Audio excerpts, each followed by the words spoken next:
Alam mo ba, maraming negosyante ang nagsasabing, kaya ko to. Matapang sa harap, confident sa social media, mukhang control ang lahat. Pero may isang bagay na hindi nila inaamin. Takot.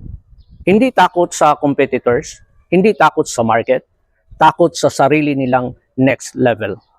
Let me explain. Kapag nagsisimula ka sa negosyo, ang fear mo, simple lang. Paano kung walang bumili? Paano kung malugi? Pero kapag lumalaki na ang negosyo, nagbabago ang takot. Hindi na siya obvious. Ito na ang mga takot na hindi inaamin ng maraming negosyante. Fear number 1, takot mag-delegate. Maraming negosyante, gusto sila lahat. Sila ang marketing, sila ang sales, sila ang operations. Bakit? Kasi may takot sa loob. What if mali ang gawin nila? Pero ang hindi nila napapansin, hindi lalaki ang negosyo kung ikaw lang ang gumagalaw.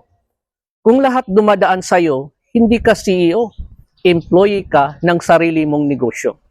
Fear number 2, takot mag-invest para lumaki. Napansin mo ba, kapag startup ka, brave ka.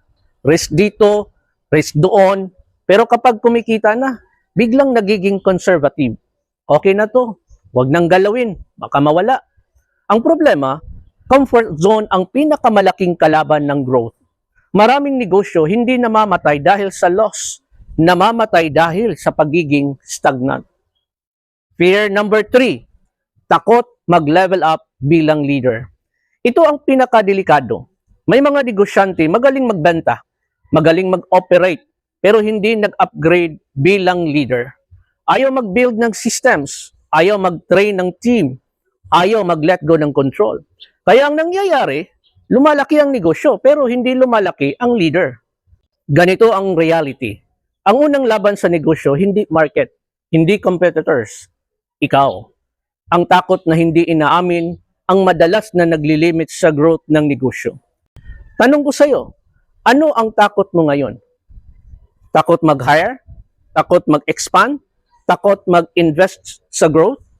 Because the moment you identify the fear, doon nagsisimula ang breakthrough. Remember this, ang negosyo hindi lang lumalaki dahil sa strategy.